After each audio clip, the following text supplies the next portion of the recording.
Okay. Greetings. My name is Kevin Chilhard. I am the president of the Greater Cleveland Association of Black Journalists, and I'd like to welcome all of you all to this very auspicious occasion where we have the opportunity to speak with, as a full journalism community of color, the 54th Mayor of Cleveland, the Honorable Justin Bibb.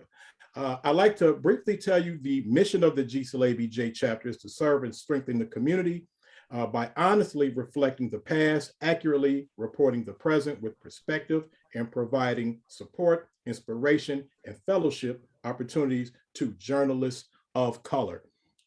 As per protocol, I also like to recognize joining us is our National Region 2 Director, Ms. Sia New Yorker, as well as our immediate past president and ambassador, Mr. Harry Boomer. I'd also like to give a shout out to our most senior member, Mr. Richard Perry.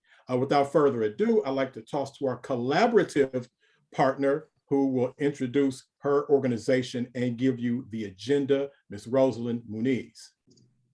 Thank you so much, Kevin. Buenas noches a todos y gracias por estar con nosotros. Thank you, Mayor Bibb, for being here with us today. I would also like to express my gratitude, my thanks to the National Association of Black Journalists of Greater Cleveland. Thank you so much for your collaboration on this event.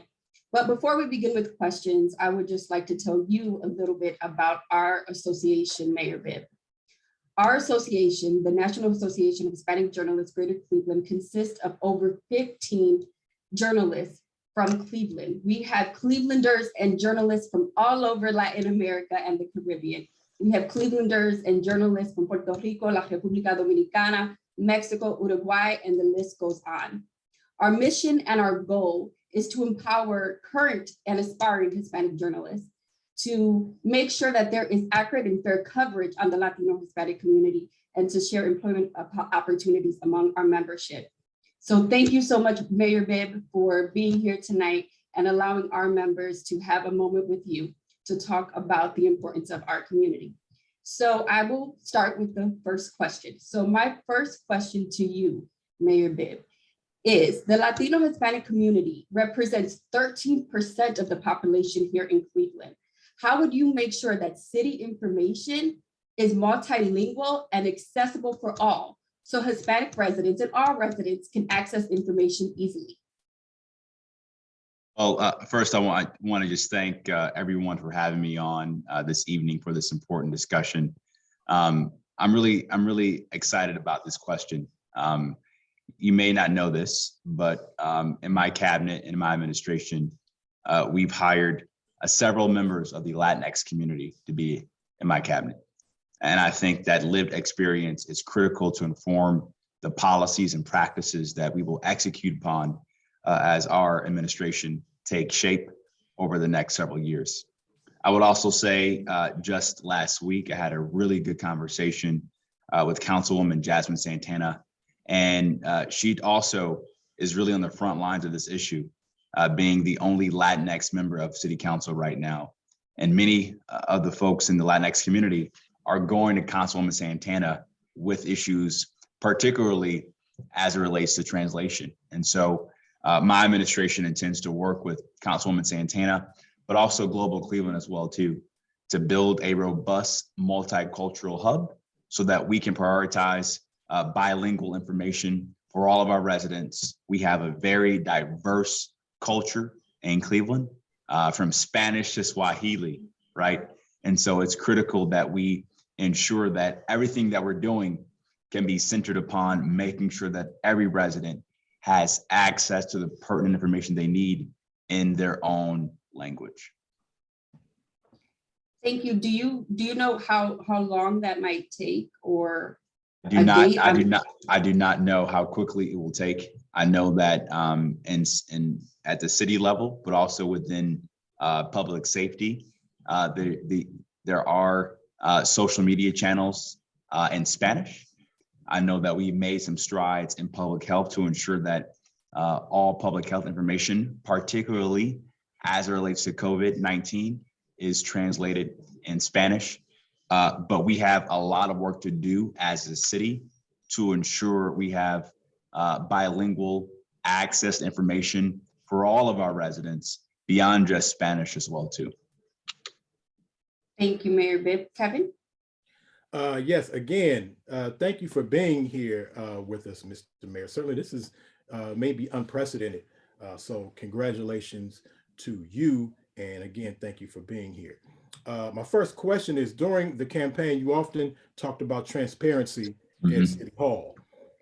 In past administrations, journalists have found it sometimes difficult to get information, requests, callbacks attended to from the mayor's office.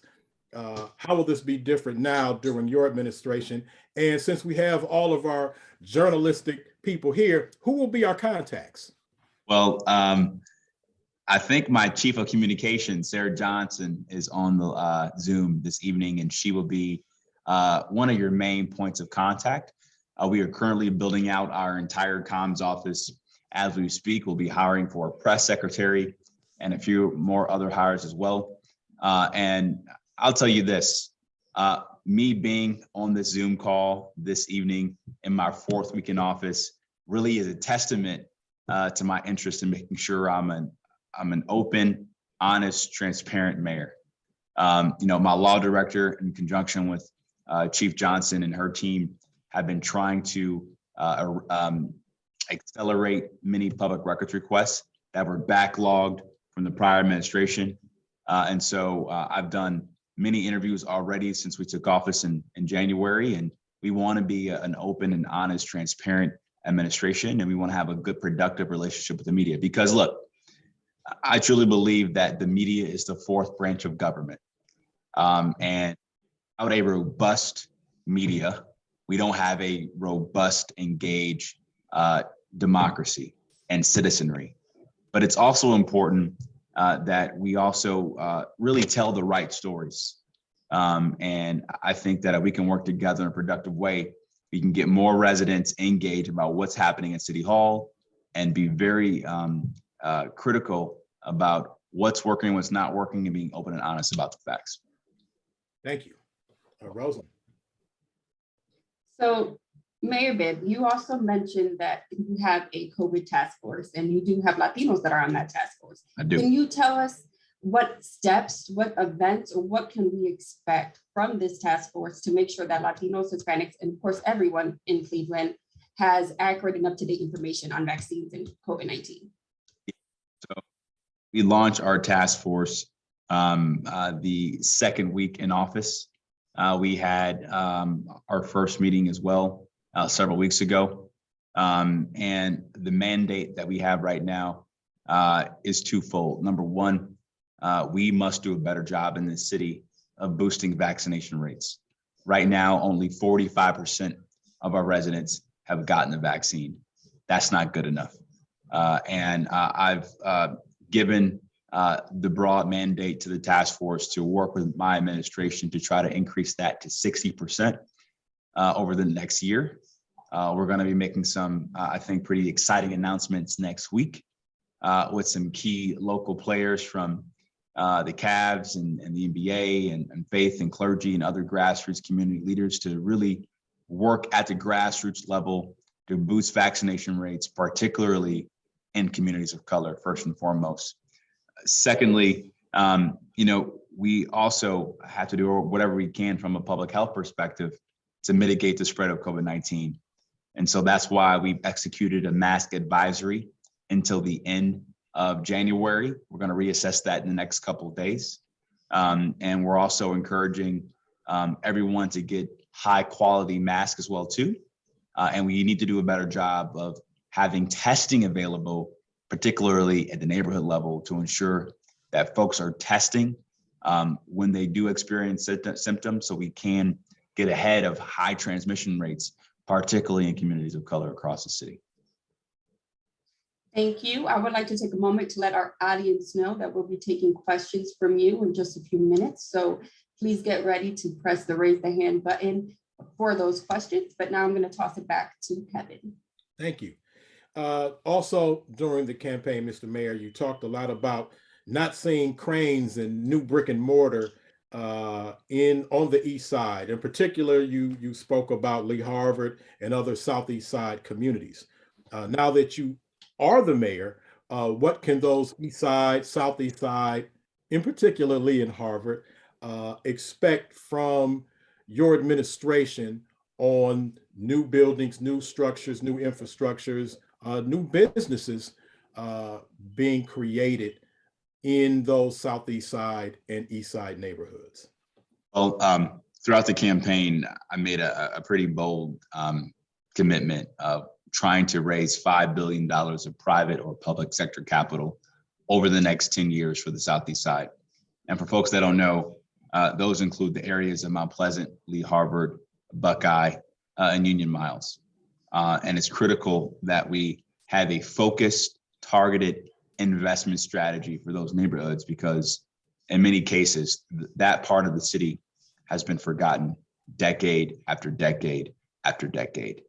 And it's my assumption that we will not achieve our potential to be a globally competitive region, not just city, but a region, until that part of the city is thriving once again.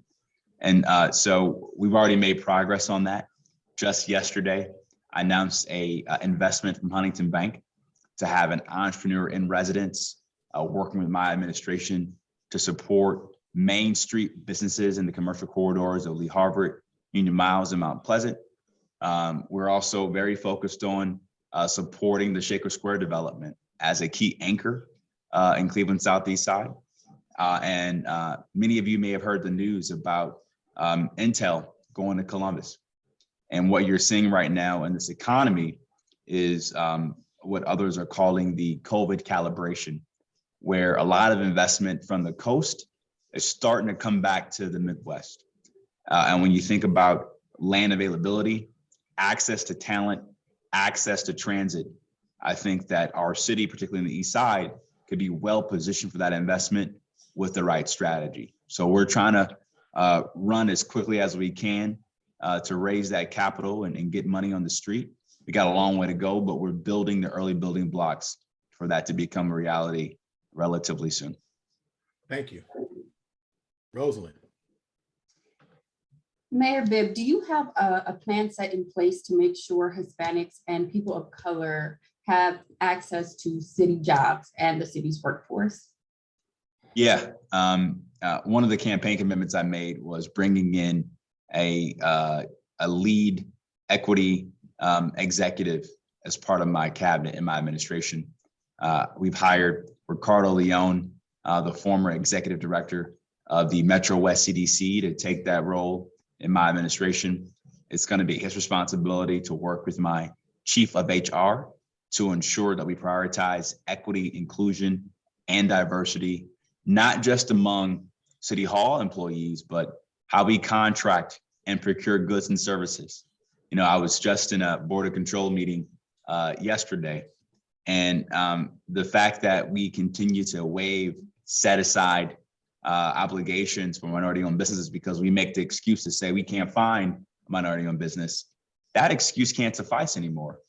And so we need to reinvest in the supply chain to ensure we have minority and women-owned businesses that can get their fair share of goods and services from the city of Cleveland, because I believe that's the surest way we can build wealth, particularly in our neighborhoods moving forward as a city. Thank you. Kevin? Yes. Some people in the community have suggested that for decades, the Department of Building and Housing has been more of a reactive agency than a reactive agency, more than a proactive agency. What changes are you looking to make, especially with the appointment of the new director, Sally Martin, to modernize that department? Well, Kevin, I'm really excited for Sally to be joining the administration in the next couple of weeks here. Sally really was a leader in the county, particularly in South Euclid, to really help them address the foreclosure crisis that hit our region hard in 2008. And a lot of those best practices she's looking to bring inside City Hall. The second thing we're doing as it relates to being more proactive is that We've hired a chief of integrated development, Jeff Epstein, the former CEO of Midtown Inc. And it's his responsibility to make sure that from building and housing to planning to economic and community development, that we have a integrated approach as it relates to the permitting process, as it relates to planning, as it relates to making sure that we have the right inspections in place for small and medium-sized businesses, and also looking at the entire regulatory apparatus of what kind of investment climate we have for small and medium-sized and large corporates as well too. The other thing we are looking at right now, and this issue just came across my desk a couple of days ago, is we have a very delayed process in which we demolish homes and buildings in the city. There's too much red tape. And so we are studying right now how we streamline that process so we can eradicate those homes and give residents confidence that they can tear down homes and find a more accretive value for that land once that home is demolished moving forward in our city. Thank you. Roselyn? Mayor Bibb, Clark Fulton neighborhood has the highest concentration of Hispanics and Latinos in Cleveland. Do you have any plans to invest in that neighborhood? And what are those plans? Clark Fulton, I believe it is well positioned given the investments you're seeing from Metro Health and the Central Via project as well too. I was just at Old San Juan Jewelry Store last weekend getting my watch fixed, and Ramon hooked me up well. And I think that neighborhood has many great assets to build on and build around. I know Ricardo Leon has a wealth of knowledge he's going to bring to bear to my administration to figure out how we can leverage some investments there. I know centering the work there around building community wealth is critical, particularly as it relates to building more effective pathways to home ownership. And so Clark Fulton will be a key priority for us, particularly as it relates to all the investments we have in the pipeline as it relates to the Metro Health investment. Thank you. I would like to let our members know to please check your reaction button to use the raise the hand feature, because Kevin will have the last question and then we will get to our members' questions. Kevin? Thank you. And this question is from one of our members who was unable to be here, Professor Justice Hill. Justice told me to ask you, he said the schools have been failing even before Eric Gordon became CEO. But Eric Gordon has been on the job for more than a decade. He said, what are your plans for the school administration and its leadership, as well as Eric Gordon? Well, things. One, the biggest headwind we're faced with right now as it relates to CMSD is COVID. We still have high rates of chronic absenteeism among our students. Many of our teachers still remain out due to the pandemic. And so getting through this pandemic, I think, is my number one priority. But beyond that, making sure we have a robust community strategy to address the learning loss we've experienced, but also the trauma that our students have experienced is a critical priority.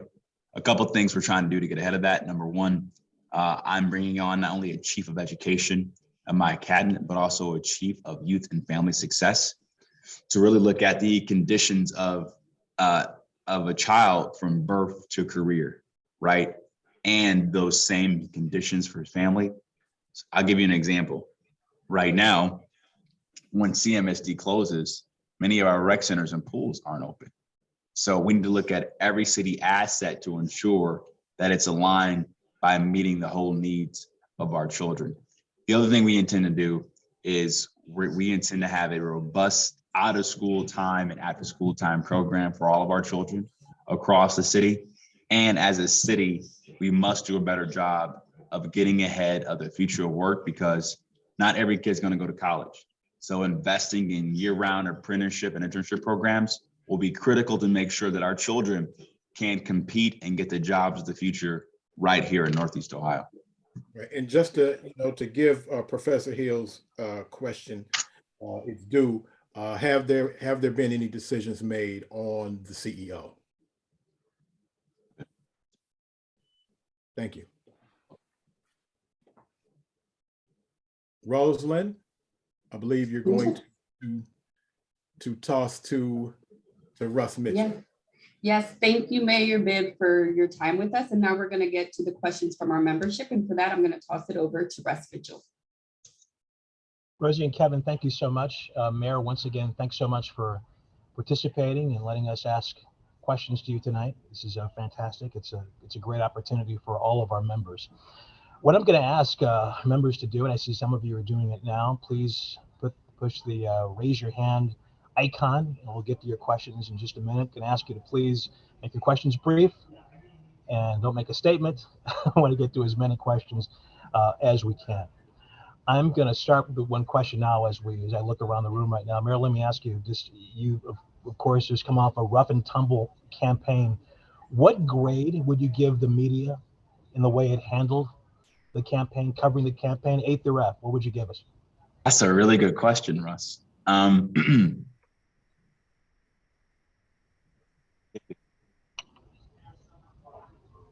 Impressed with the work of Nick Castell and his podcast After Jackson. Excuse me, Mayor Bibb, can you start over if something was happening with your mic at the beginning? It goes out. Can you guys hear me now? Is that better? I don't Yes, have no, all your great technology, Audrey. I'm sorry about that. I'd say a B. And I think one of the standout pieces of journalism that I experienced was the great work that Nick Castell did with the After Jackson podcast. I think it really gave us an opportunity to really tell our stories in a more substantive way versus just getting that soundbite. And I think more opportunities for long-form journalism only helps our democracy better locally. So just to follow up on that very quickly, a B, that's not an A. We don't want to get A's here. We're all for that. In your mind, what do we have to do? What should we change to make that better in your mind? I think one of the things that we're seeing in the media right now is the overemphasis on getting the quick story for clicks. And I think what's missing is more of the longer form stories and storytelling of what's actually happening with voters, really kind of peeling the onion back a bit more in terms of some of these vexing issues. I mean, you think about some of the issues I'm dealing with, everything from police reform to the pandemic, to historic inequities and economic development in parts of our city. And so really finding a way to really tell that story to the voters, I think would help manage expectations in terms of how much work needs to be done to ensure we can build change over time, because a lot of these issues won't be fixed in my administration. But it's my responsibility, I believe, to get momentum going in a better direction. And I think it's critical for voters to really understand how systemic these problems are and how much work needs to be done to solve them long term. Okay, let's go to questions from our members now. Mary Lee Luengo, hope I'm saying your name right. What's your question for Mayor Bibb?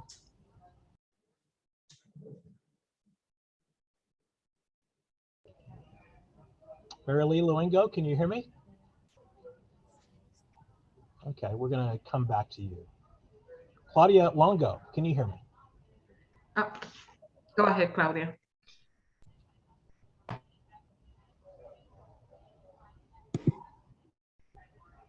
Claudia Longo, can you hear me? You have a question? Yes. Yes, I was gonna let Marieli go, but it's okay. She can go after me. Right. All right. Well, thank you everybody for this forum. I think it's very important to have open communication with the administration. I think that's something that everybody agrees. So I'm very grateful to be part of this panel. So one question for me is, I've had a lot of residents in the Near West Side talk to me about housing and gentrification. That's something that it's very much in the mind of people, homeowners in that area where prices are going up. Housing it's becoming a little bit more difficult to become a first-time homeowners. The development, it's very important. We love what's happening in the area. Everything is looking great, and I see so many beautiful projects coming up in with GCLEABJ 25 and all the other stuff that are happening. But how can the administration get a better balance between development and allowing residents to afford housing and living and stay in the area? Complicated question, Claudia. I'd say a couple things. One, the city right now is undergoing a 10-year housing plan. And I think one of the things you're going to find in that housing plan is that for far too long, we've had a one-size-fits-all approach to housing in Cleveland. And in terms of a housing policy, what's going to work in the Near West Side is probably not going to work in the East Side. The main tool and program that we use right now to incentivize new housing is our tax abatement policy. And what you've seen with our tax abatement policy is that in many cases, particularly in the West Side, it's priced people out and pushed them out. And so one thing that we're examining in my administration is how do we really take the unique characteristics and attributes of a neighborhood at the census tract block level and allow that data to inform what kind of programmatic investment and housing policies we should have to fit the needs of that neighborhood. Secondly, I would also say this, in Philadelphia, for example, they have what you call long-term homeowner property tax relief.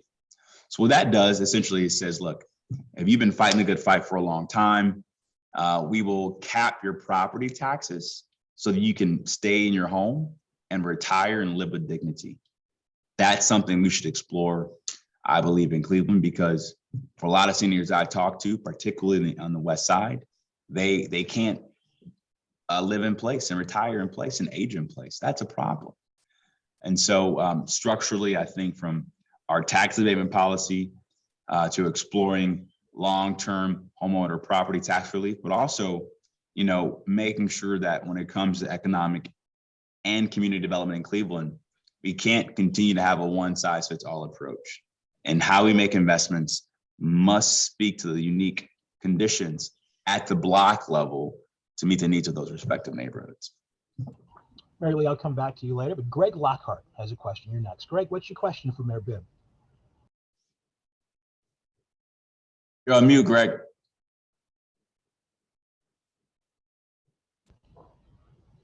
Mr. Lockhart, you're on mute. There you go. Okay. Good evening, everybody. Can you hear me? Yes, Greg, we can hear you. Go ahead. Okay. What's your question? My question is, Mayor, I was speaking to an employee of yours yesterday, Kerry Howard. For those who don't know, he's the safety director for the city. And I asked him his impression of you, and he was very impressed. But he said what impressed him most is that you want to modernize the police department. What does that look like? What specifically do you want to do? What does police reform look like, and how will it impact the community? Well, we could spend a whole hour on this, Greg. There are a couple of things I would say to your point. One, policing has changed so much just over the last year. One of the things that I want to take a look at is adding a fourth option to 911 around mental health, so that when you call 911, if someone's experiencing trauma or a mental health episode, they can have the right response and the right service based on that call. And I experienced this personally. I talked a lot about this in the campaign. My cousin was murdered by his partner, who suffered a schizophrenic episode and choked him to death.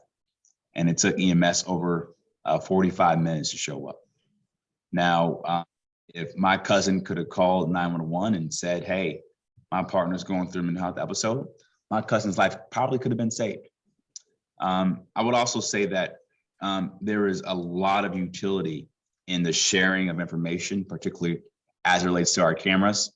When I was knocking on thousands of doors last year in many neighborhoods, everyone had a Ring camera. So imagine if we could share that data with police and law enforcement, so identify high pockets of crime and share that data. I think that will go a long way. The other thing that's really promising, and I know there's some race and equity concerns we have to address, but you know, the department has seen some success with identifying the trafficking of illegal guns due to the shot spotter technology.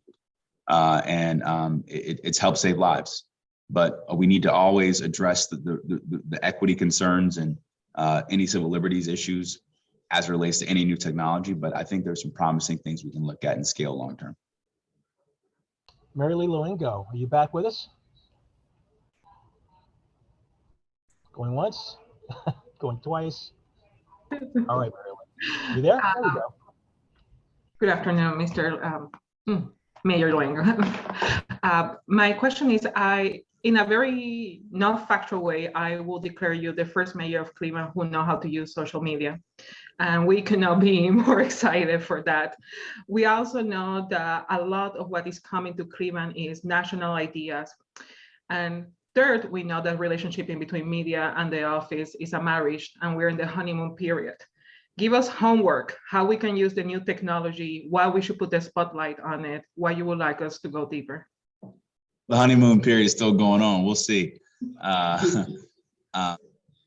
You know, I'd say there is a lot of technology out there. I'm really excited about what Cleveland Documenters has been doing, elevating what's happening in local government, using Twitter as a vehicle to give folks information. I'd love to find a way to make that more accessible to our seniors and other residents who don't use Twitter, who aren't online. We got to find a way to bridge that technology gap.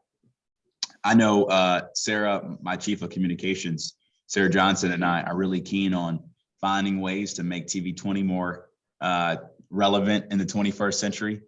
You know, the city of Cleveland has a whole TV station and media company we can be leveraging.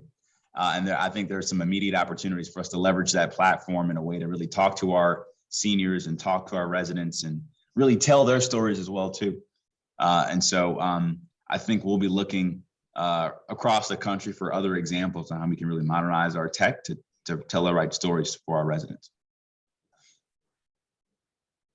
Stephanie Phelps, good evening to you. What's your question for Mayor Bibb?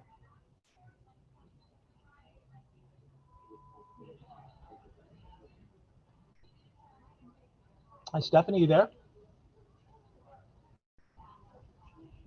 Okay, I'll try to come back to you as well, depending on how much time we have. All right. Hello, Rhonda, can you hear me, Russ? Oh, Stephanie's Okay. there. Hi, Steph. Hi, hello. First of all, Mayor Bibb, I would like to congratulate you on winning the mayoralty. My name is Stephanie Phelps, a freelance journalist, member of GCLEABJ. I also host a talk show on WOVU and work in a media relations capacity for a small nonprofit. My question for you is, seeing as how Cleveland has been called, or is the poorest city, I think, in the country, the poorest big city in the country, according to the Census Bureau, what are your plans for rehabbing Cleveland's aging housing stock, especially on the east side, including in Glenville? Yeah, it's such an unfortunate data point that we're the poorest big city in America. The senior home repair issue is something I heard a lot about throughout the campaign, with the priority of my administration and also a major priority of council as well too. Just last week, I was with Secretary Fudge, and we were talking about this exact issue. And we're going to have some conversations over the next couple of weeks about how Cleveland can really maximize the American Rescue Plan dollars to address that issue. I also want to share this data point that in Cleveland, we only use 50% of our HUD funding for home repair. Peers like Columbus and Indianapolis use about 80%. So we have some work to do, and I made this a key priority of mine for members of my cabinet to focus on, to ensure that we are using every resource we can and every tool in our toolbox to give residents the tools they need to stay in their homes and make sure they can pass them on to the next generation. Okay, and one other quick follow-up, if I may. You know, Cleveland has also been dubbed the worst metro area for Black women. And I am wondering, what are your plans to tackle this issue, including hiring Black women in your administration? Well, I'm pleased to have a number of Black women serving in my administration. And in the month of February, we'll be making some exciting announcements about what we're doing as a city to tackle us being the worst city in the country for Black women. So I don't want to give you the scoop quite yet, so stay tuned. Okay, thank you so much. All right, thank you, Stephanie. Stephen Hernandez, what is your question for Mayor Bibb?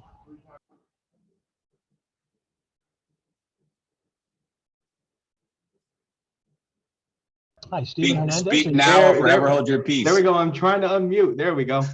All right. How's it going, Major Bibb? Really happy to be here with as part of both the 19 News team and the call, and also the Telemundo Cleveland member in here. Cheers. I wanted to ask a question related to communication and information, because as Telemundo Cleveland, the really only Spanish language newscast here, one thing we've noticed is we're going to be a baseline of information in Spanish for a lot of members in the community. And I did already speak to Officer Freddy Diaz on the Spanish language Twitter account. Okay. And I know they mentioned the concept of eventually branching out into other things. So I wanted to ask, is there a guideline or is there an expectation? How are you guys looking at things to eventually expand more information into Spanish?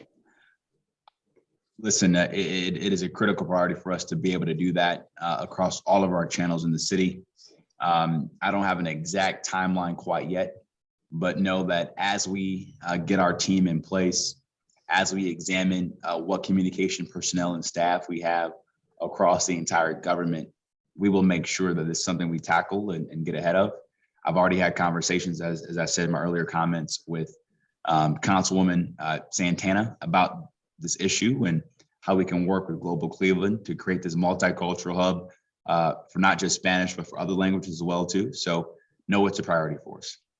All right, thank you so much. I'm sorry, I don't want to make this a habit, but if I could squeeze in one more question. I know Sarah Johnson is the main communication person. You know what? We do me a favor. We gave Stephanie one. If you got a quick question, Stephen, go ahead. I'm sorry. After this, no more fire. Go ahead, please. Yeah, I'm very sorry, but I do want to. Is there a Sarah Johnson equivalent for communication in Spanish? To my knowledge, but we'll take a look at that. Thank you. Okay, Rhonda Crowder, what is your question for Mayor Bibb? Good evening, Mayor Bibb. My question is adult literacy. Here in Cleveland, I think, in my opinion, it is one of the most pressing yet ignored issues. We have adult illiteracy rates as high as 66% and as high as 95 and 98% in some communities. I think it is the ill that leads to all other social ills. So my question is, how can we expect to advance a city when more than half of the population is functionally illiterate? And do you have a plan to address this issue? You couldn't be more right, Rhonda. We can't expect to have a productive workforce that can't read. And this is not just an issue with our children right now inside the district, but it's also an issue with our adult workforce population. There's some great programs in place. I think about the Literacy Cooperative as an example. One thing that we want to take a look at throughout my first term is how do we get back to this idea where the school really is the hub for that literacy training for not just our young scholars, but also for our adult learners as well too. And how do we scale with our other nonprofit partners what's working at the neighborhood level to address this adult literacy crisis that we have in our city. The other thing I want to mention as well too is we also tout this very high school graduation rate in the district, which is laudable, but in many cases, a lot of our students aren't graduating at CMSD with a good enough ACT to actually graduate from college, right? And so we got to peel the onion back a bit more and say, what are the right ways to measure whether or not a child is ready for college, career, and life? And how do we upskill that learning and training on the front end and hold ourselves accountable to a higher standard? So this is a vexing issue that we have to address, but I think there's some really good community partners we can continue to invest in and scale what's working at the neighborhood level. Evelyn Rivera. Evelyn Rivera, do you have a question for Mayor Bibb? I do. Hi, Mayor Bibb. Congratulations to you. I voted for you. I want to let you know my name is Dr. Evelyn. I appreciate it. Every vote counts. I voted for you and so did my daughter. And I'm very glad to meet you today. This is the first time I'm getting a chance to interact with you.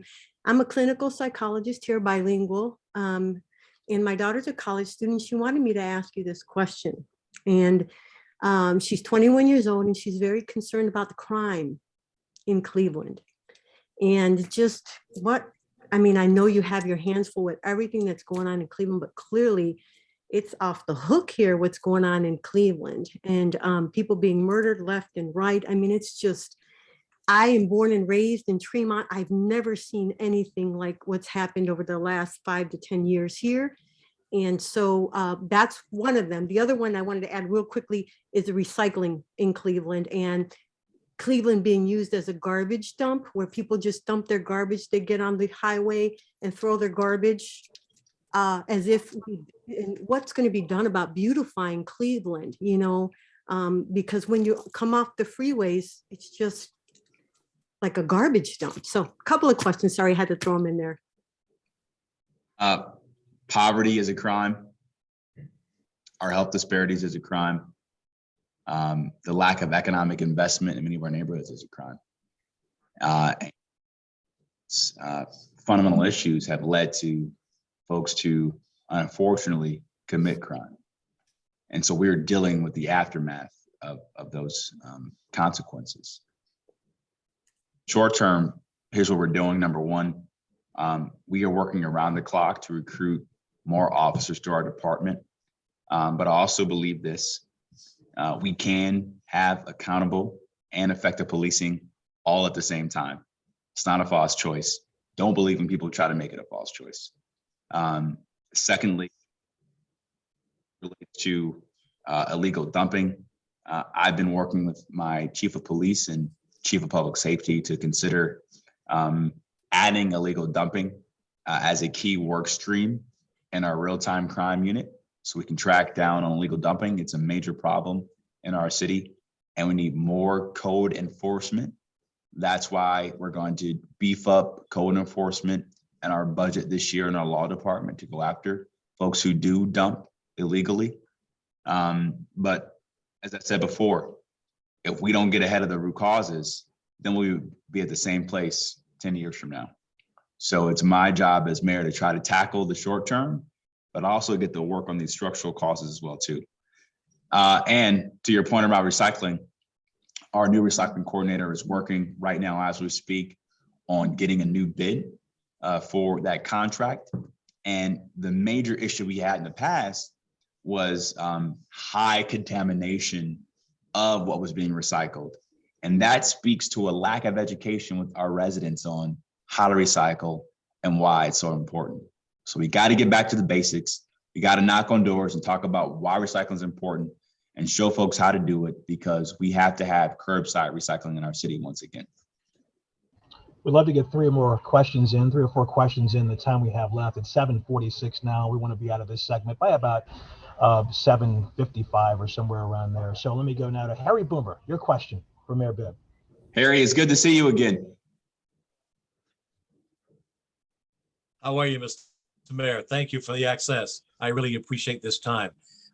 We touched on it a little bit, but I want to get more deeply into it. Issue 24, if memory serves me correctly, you were in favor of that, giving citizens more say in what police do and don't do and how they do it.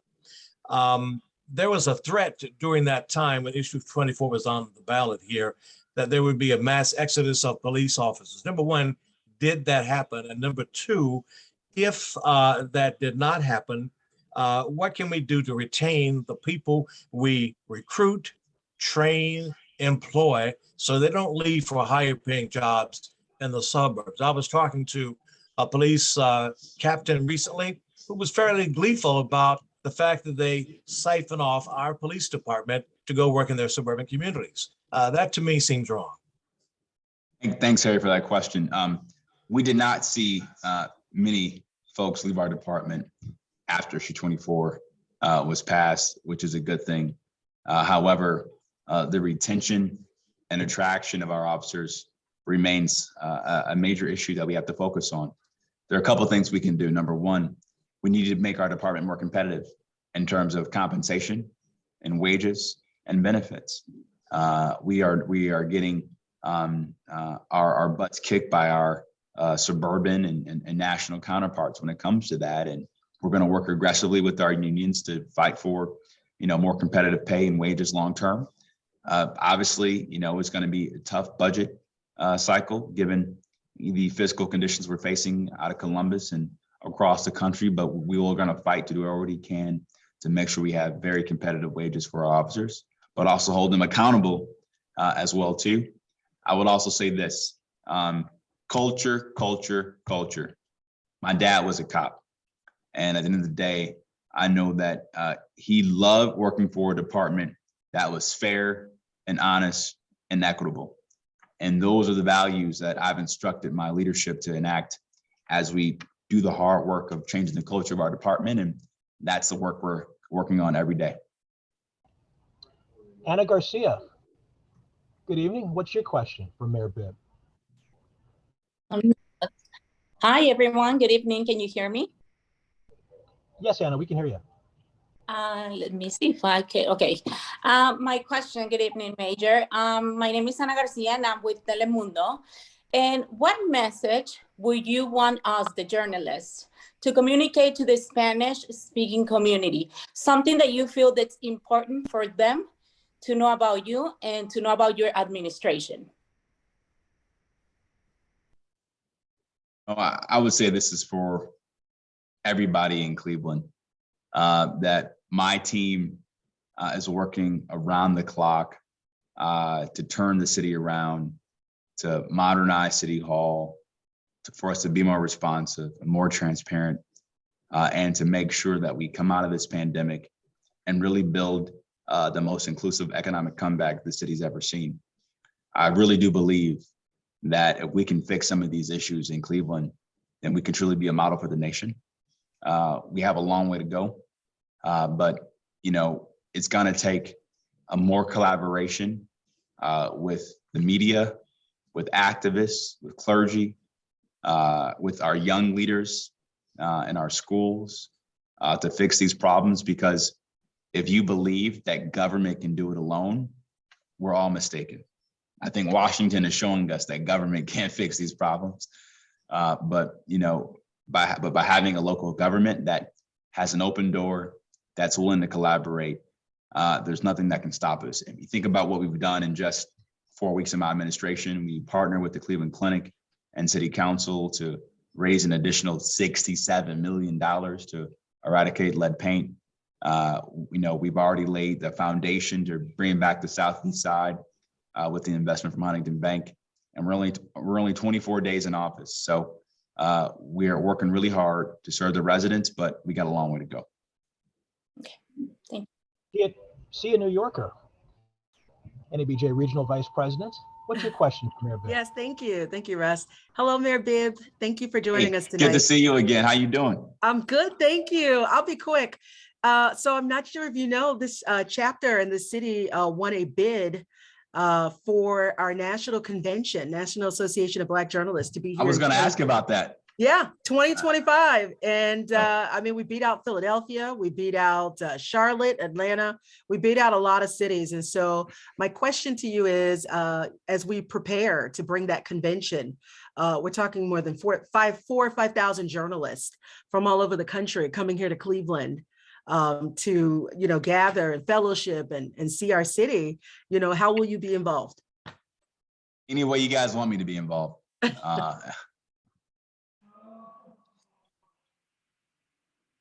a great answer. Perhaps an opening address or something. I'll take it. All right. Thank you so much. I think we've got time for one more question, and it may be appropriate here to have that last question from a guy you may know. Mayor, his name is Leon Bibb. If you don't know him, I will send you his resume, and perhaps you can learn more about him. Mr. Leon Bibb, what is your question for Mayor Bibb? Thank you, Mr. Mayor, for meeting with us tonight. Mr. Mayor, when I was a kid growing up in Cleveland, certainly in the kindergarten years of my life, the city had a population upwards of 800,000, perhaps even teetering toward 900,000 residents. Now, this was before the expansion of the suburbs in Cuyahoga County and even outside of Cuyahoga County. How do we deal with the declining population inside the city? And is there a regional approach of government resources that's on your mind and on the table that we can all work together and at the same time raise the population of the city? Yeah, I'm so happy you brought that up.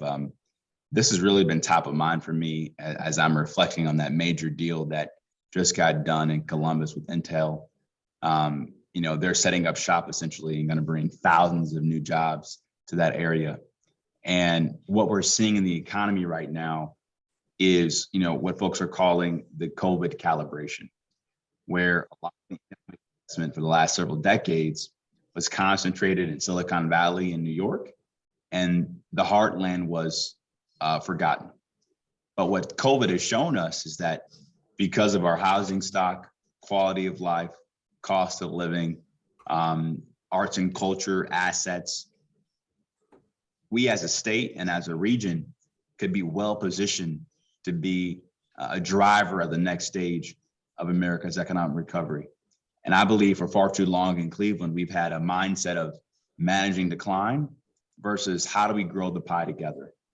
And so I just this morning was with a group of suburban mayors talking about how we can have more regional partnerships when it comes to economic development.